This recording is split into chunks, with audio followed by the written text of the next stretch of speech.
আজকের গল্পের শুরু শিলিগুড়ি থেকে। আগের ভিডিওতে আপনারা দেখেছেন কার্সিয়াং ভ্রমণ, আর সেই কার্সিয়াং থেকে ফেরার পথে হাতে কিছুটা সময় নিয়ে চলে এসেছি শিলিগুড়ির বেঙ্গল সাফারিতে। শিলিগুড়ি থেকে মাত্র 8 কিলোমিটার দূরে অবস্থিত এই ওয়াইল্ড অ্যানিমেল পার্ক। টোটোতে সময় লাগলো 30 মিনিট মতো। আজকের ভিডিওতে এই বেঙ্গল সাফারি ভ্রমণের সম্পূর্ণ এক্সপিরিয়েন্স আপনাদের সঙ্গে শেয়ার করব, তাই ভিডিওটা স্কিপ না করে প্রথম থেকে শেষ পর্যন্ত দেখার অনুরোধ রইল। ঘড়িতে সময় এখন 11:30 আর পৌঁছে গেছি বেঙ্গল সাফারি। শিলিগুড়ির বেঙ্গল সাফারি নাম তো সবাই জানেন বা শুনেছেন অনেকেই, আবার অনেকে হয়তো জানেনও না।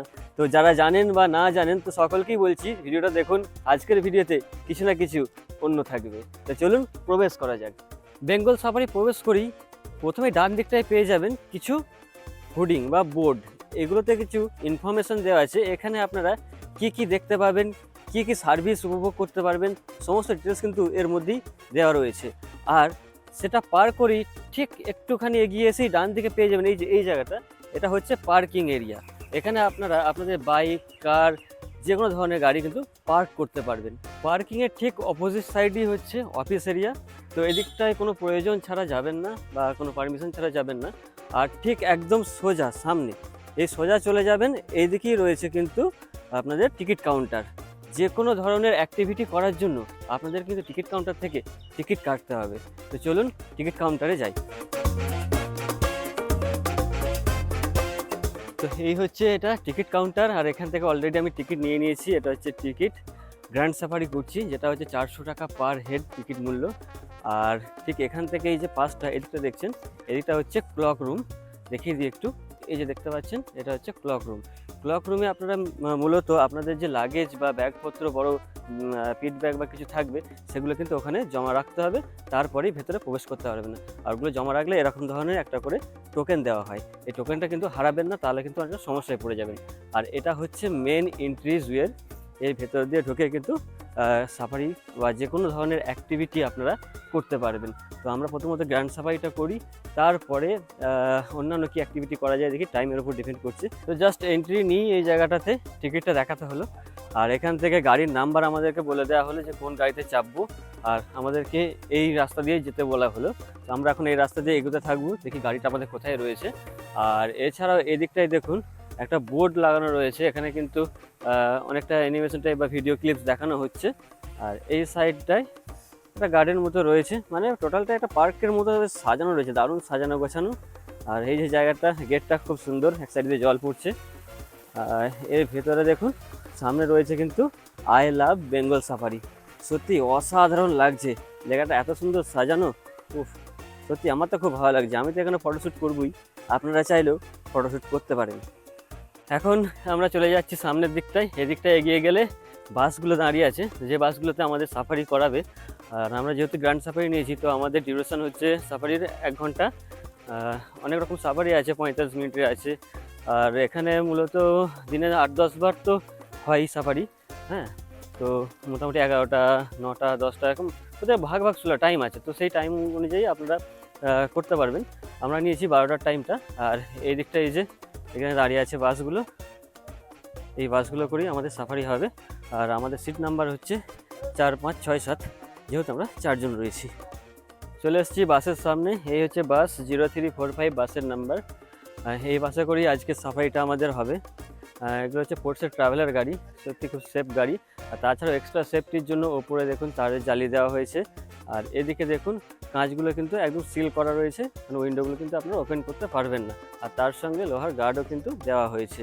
তো সেগুলো আমাদের সেফটির কথা ভেবেই করা হয়েছে। যদি কোনো প্রাণী যদি আক্রমণ করে কোনো সময়, তো সেই জায়গা থেকে বাঁচার জন্য এটাও করা হয়েছে। আর জানি না গাড়ির মধ্যে এসি আছে কিনা, তো বাসে উঠলে সেটা বুঝতে পারবো। এসি না থাকলে কিন্তু খুবই কষ্ট হবে, তো এসি থাকাটাই স্বাভাবিক। বাসে উঠে পড়েছি অলরেডি, বাস স্টার্টও হয়ে গেছে আর ফুল এসি রয়েছে, কোনো সমস্যা নেই। তো 2-1 মিনিটের মধ্যেই বাস ছাড়বে। তো রেডি হয়ে যান সাফারির মজা নেওয়ার জন্য। শুরু হলো আমাদের গ্র্যান্ড সাফারি বন্য জীবজন্তুদের আস্তানায়। এতদিন ধরে আমরা চিড়িয়াখানায় বন্দি হিংস্র জীবজন্তুদের দেখেছি, কিন্তু মজার ব্যাপার হলো এখানে আমরা বন্দি আর হিংস্র জীবজন্তুগুলো উন্মুক্ত অবস্থায় ঘোরাফেরা করছে বনের মধ্যে। প্রথমেই আমরা প্রবেশ করলাম হরিণের আস্তানায়। প্রবেশ করতেই একদল হরিণের দেখা মিলল। আমাদের দেখা মাত্রই একটি বাঁদর লাফ মেরে গাছে উঠে আমাদের দিকে লুকিয়ে লুকিয়ে দেখছে। এরই মাঝে দুটো হরিণ খেলার ছলে নিজেদের মধ্যে কুস্তি শুরু করেছে।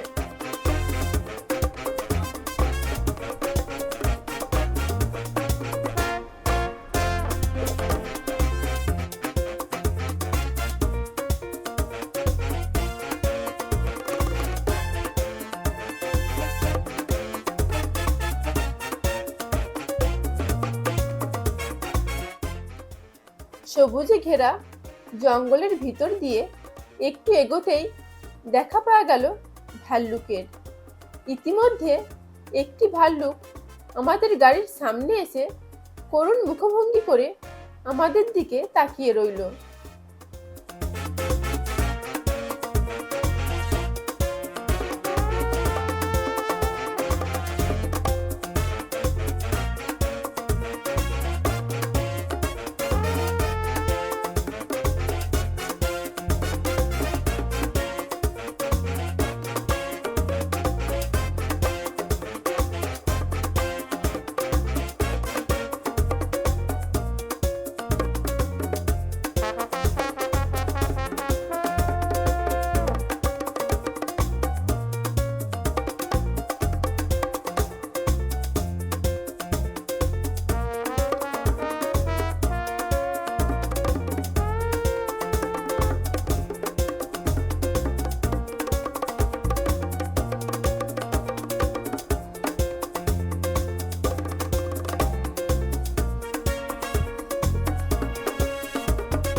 চারিদিকের জঙ্গল এতটাই সুন্দর ছিল, মনে হচ্ছিল গাড়ি থেকে নেমে কিছুটা সময় জঙ্গলে ঘোরাঘুরি করি।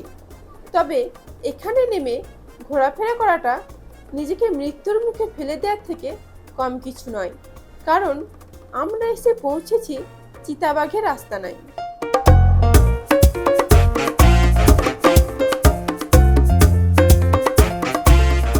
আমাদের গাড়িটা বাঘ মামার কাছে যেতেই বাঘ মামা একরকম বাধ্য হলো রাস্তা ছেড়ে দিতে। তারপর সে তার সঙ্গিনীর কাছে গিয়ে আমাদের দিকে গম্ভীরভাবে তাকিয়ে রইল।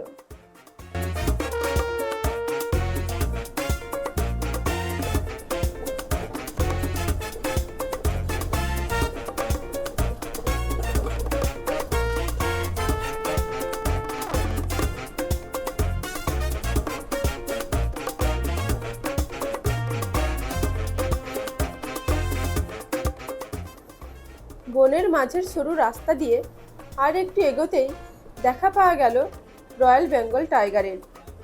কিছুটা এগিয়ে দেখি একটি বাঘ গরমের চোটে কৃত্রিম জলাশয়ে গা ডুবিয়ে বিশ্রাম নিচ্ছে।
আমাদের 1 ঘন্টার গ্র্যান্ড সাফারি শেষ হলো।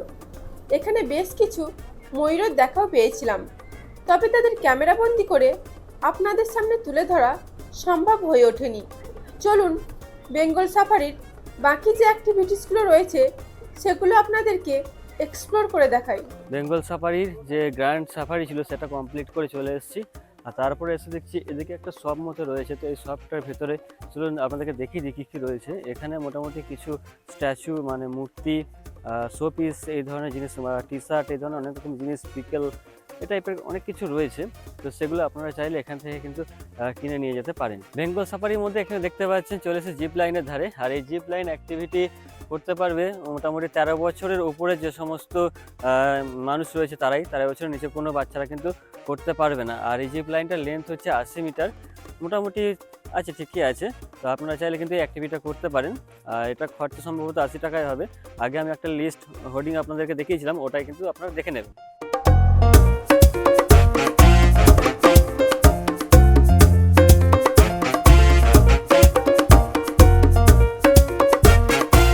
এটা হচ্ছে জিপ লাইনের একদম স্টার্টিং পয়েন্ট। এখান থেকে ওই পয়েন্ট পর্যন্ত একটা রয়েছে, আর এই দিকে একটা রয়েছে ওই পয়েন্ট পর্যন্ত। এই দুটো পয়েন্ট রয়েছে, এই দুটো পয়েন্টে এখান থেকে জিপ লাইনে চড়া যায়। আর এই যে গিয়ার সব রয়েছে, হেলমেট, এদিকে সেফটি বেল্ট রয়েছে। তো সেগুলো সমস্ত কিছু সেফটি নিয়েই কিন্তু আপনাকে জিপ লাইনে চড়তে হবে। এই দিকটাতে রয়েছে বাচ্চাদের কিছু খেলার জায়গা, মানে শিশু উদ্যান টাইপের বলতে পারেন। আর ওই সামনেটাই ওই যে ওই দিকটা, ওখানে রয়েছে ফুড কোর্ট। তো চলুন কিছু খাওয়া দাওয়া তো করতে হবে, খেতে লেগেছে। কি রাজ, খাওয়া দাওয়া করতে হবে তো নাকি? চলো চলো, চলুন আমাদের সঙ্গে দেখাই ফুড কোর্টের মধ্যে কী কী খাবার রয়েছে বা কী প্রাইস রয়েছে। তো ফুড কোর্টের সামনে একদম চলে এসেছি। এদিকটা বাইরে কিছু হোর্ডিং লাগানো আছে, অনেক খাবারের মেনু দেওয়া রয়েছে কিছু কিছু। তো চলুন ভেতরের দিকে যাই, দেখি কি কি খাবার এখানে আপাতত রয়েছে। এই যে এটা হচ্ছে পুরো মেন এন্ট্রান্স। চলেন দেখি, এদিকে অনেকজনই রয়েছে। এদিকে এই হচ্ছে কাউন্টার, এখান থেকেই অর্ডার করে দেবো খাবার। এখন রয়েছি এই টয় ট্রেনটার সামনে। এই টয় ট্রেনটা ভেবেছিলাম রাইড করব, কিন্তু যেহেতু আজকে সোমবার, আর সোমবার দিন আগেতেই বেঙ্গল সাফারি তো ক্লোজ থাকতো, বাট এখন কিছুদিন হয়েছে এটা চালু করেছে, তাই লোকজন তেমন নেই। আর টয় ট্রেন সাফার করার মতো সেরকম প্যাসেঞ্জারও নেই। আমরা 4 জন বললে তো আর প্যাসেঞ্জার মানে টয় ট্রেন যাবে না, কারণ ওদের তো একটা পর্তার ব্যাপার রয়েছে। তো কি আর করা যাবে, টয় ট্রেনের সাফারি আজ করতে পারলাম না। আর একটা মজাদার বিষয় দেখাই, টয় ট্রেনের চাকাগুলো একটু দেখেন, এ যেন টাটা সুমোর চাকা আর ওইদিকে মারুতি ভ্যানের চাকা। ট্রেনের চাকা এরকম কিন্তু আমি প্রথমবার দেখলাম।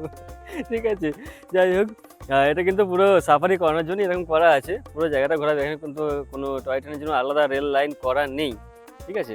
তো যার জন্য এর এই সিস্টেম, তবে ভালো কিন্তু। হ্যাঁ, আচ্ছা, আর একটা জিনিস যেটা ইনফরমেশন দিয়ে দিই, হ্যাঁ, ফুড কোর্টে আপনাদেরকে দেখালাম কিন্তু খাবার দাবারটা দেখাতে পারলাম না, কারণ কোয়ালিটি কী বলবো, মোটামুটি কোয়ালিটি ছিল। আর ওখানে রেটটাও মোটামুটি ঠিকঠাকই ছিল, অসুবিধা নেই। তবে আপনারা প্রেফার করবেন যে এখান থেকে বেরিয়ে গিয়ে বাইরে কোথাও খাওয়ার, সেটা হয়তো আপনাদের জন্য বেস্ট হবে।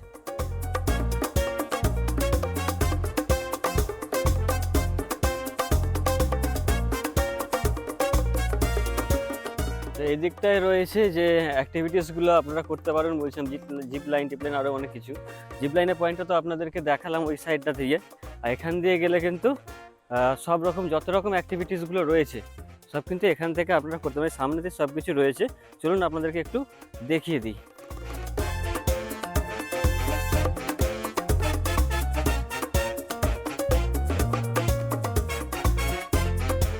পায়ে হেঁটে ঘুরতে ঘুরতে চলে আসলাম এই জায়গাটায়। এখানে রয়েছে কিছু কুমির, এবং এর ঠিক অপোজিট সাইডেও রয়েছে কয়েকটা কুমির। আর তাছাড়া দেখি আর কি রয়েছে, সেগুলো সবই দেখাবো আপনাদের। তো পায়ে হেঁটে আগে কিছুটা ঘুরে নিই, চলুন। আমরা এতক্ষণ যে সাফারি করলাম গাড়ি করে, তাতে যে জীবজন্তুগুলো দেখলাম সেগুলো তো একটা আলাদা ছিলই, কিন্তু এরপরে এই যে দেখাচ্ছি কুমির টুমির যেগুলো রয়েছে, এগুলো কিন্তু শুধুমাত্র 50 টাকা এন্ট্রি ফি নিয়ে আপনারা দেখতে পারবেন। আর এগুলো দেখতে হলে শুধুমাত্র পায়ে হেঁটে আপনাদেরকে যেতে হবে। তো এই জায়গাটা তো আমাদেরকে দেখালাম, এবার চলুন একটু উপর দিকটা আপনাদেরকে দেখাই কি রয়েছে। এই যে জায়গাটা দেখছেন, এই জায়গাটায় কিন্তু বাটারফ্লাই রয়েছে বা প্রজাপতি, মানে অনেক রকম 4-5 রকম কিন্তু প্রজাপতি আপনারা দেখতে পাবেন। আমরা মোটামুটি 2-4 রকম দেখতে পেলাম, কিন্তু প্রজাপতি খুব ছোটো তো, আর একটা দূরে রয়েছে, তো ক্যামেরা বন্দি করার মতো নয় বা সম্ভব হয়ে উঠলো না। এখানে লং ফুট অ্যাক্টিভিটি রয়েছে, এটাও কিন্তু আপনারা চাইলে করতে পারেন। আর এই জায়গাটায় কিন্তু পাখি রয়েছে কিছু, এই দিকটায়, ঠিক আছে। এদিকটা গেলে কিন্তু পাখিও দেখতে পাবেন। আর এমনিতেই পাখির আওয়াজ অলরেডি পাওয়াই যাচ্ছে, প্রত্যেকটা গাছে গাছে পাখি রয়েছে নর্মালি। আমার পিছনে এখানে দেখছেন, এখানে রয়েছে আর্টিফিশিয়াল ওয়াল ক্লাইম্বিং। অ্যাকচুয়াল যেটা অরিজিনালি ক্লাইম্ব হয়, রক ক্লাইম্ব বলা হয় ওটাকে, এটা হচ্ছে আর্টিফিশিয়াল ওয়াল ক্লাইম্বিং। তো এখানে চাইলে আপনারা কিন্তু ক্লাইম্ব করতে পারেন, বাট স্ট্রেংথ প্রচুর লাগে। আপনাদের যে স্ট্রেংথ থেকে আপনারা করতে পারেন, কিন্তু আমার পক্ষে তো সম্ভব নয়। আর এখানে বেঙ্গল সাফারির মধ্যে প্রচুর কিছু রয়েছে, প্রচুর কিছু, সব কিছু দেখানো সম্ভব বলে মনে হয় না। তবুও যতটা পারি আমি আপনাদেরকে দেখাচ্ছি আর দেখাবো, কারণ সন্ধ্যার দিকে আবার বাস রয়েছে, বাস ধরে আমাকে যেতে হবে বাড়ি। সারা রাতে মোটামুটি জার্নি রয়েছে, আর কালকে রাতেও খুব একটা ঘুম হয়নি ভালো।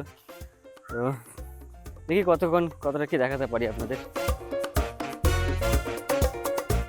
এখানে কিন্তু সব থেকে বেশি বাটারফ্লাই বা প্রজাপতি কিন্তু রয়েছে, এবং প্রত্যেকটা গাছে গাছে এরকমভাবে বাটারফ্লাইয়ের ইয়ে করা আছে। এই দিকটা দেখুন, প্রত্যেকটা জায়গায় জায়গায় কিন্তু বাটারফ্লাইয়ের সিম্বল করা আছে বা ওদের প্রতিচ্ছবি করা আছে, এটা হলে মূর্তি টাইপের করা রয়েছে।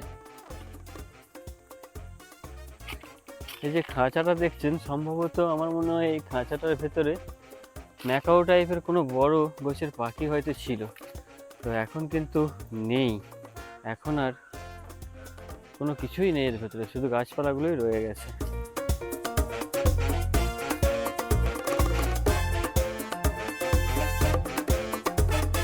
পুরো ফাঁকা একদম, কিচ্ছু নেই এর ভেতরে, কতগুলো শুধু গাছপালা রয়েছে আর কিচ্ছু নেই।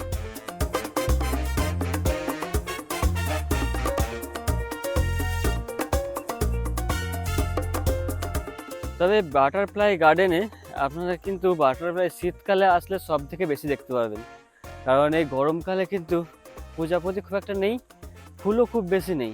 তাই ফুল না থাকলে বাটারফ্লাই কম থাকার সম্ভাবনাটাই সব থেকে বেশি, ফুল থাকলে তবেই না বাটারফ্লাই থাকবে।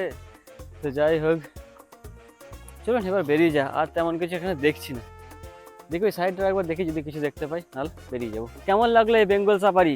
আজকে হয়তো নতুন অনেক কিছুই দেখেছেন, অনেক প্রাণী পশু দেখেছেন। তো ভিডিও যদি ভালো লেগে থাকে একটা লাইক করুন, শেয়ার করুন। এর আগে যে ভিডিওগুলো আমাদের কার্সিয়াং, রোহিণী বা কার্সিয়াং সাইড সিন, সেগুলো যদি না দেখে থাকেন অবশ্যই ডেসক্রিপশনে লিঙ্ক দেওয়া আছে, গিয়ে দেখুন, চেক আউট করুন। দেখা হবে নতুন একটি ব্লগে, সঙ্গে থাকুন, সুস্থ থাকুন।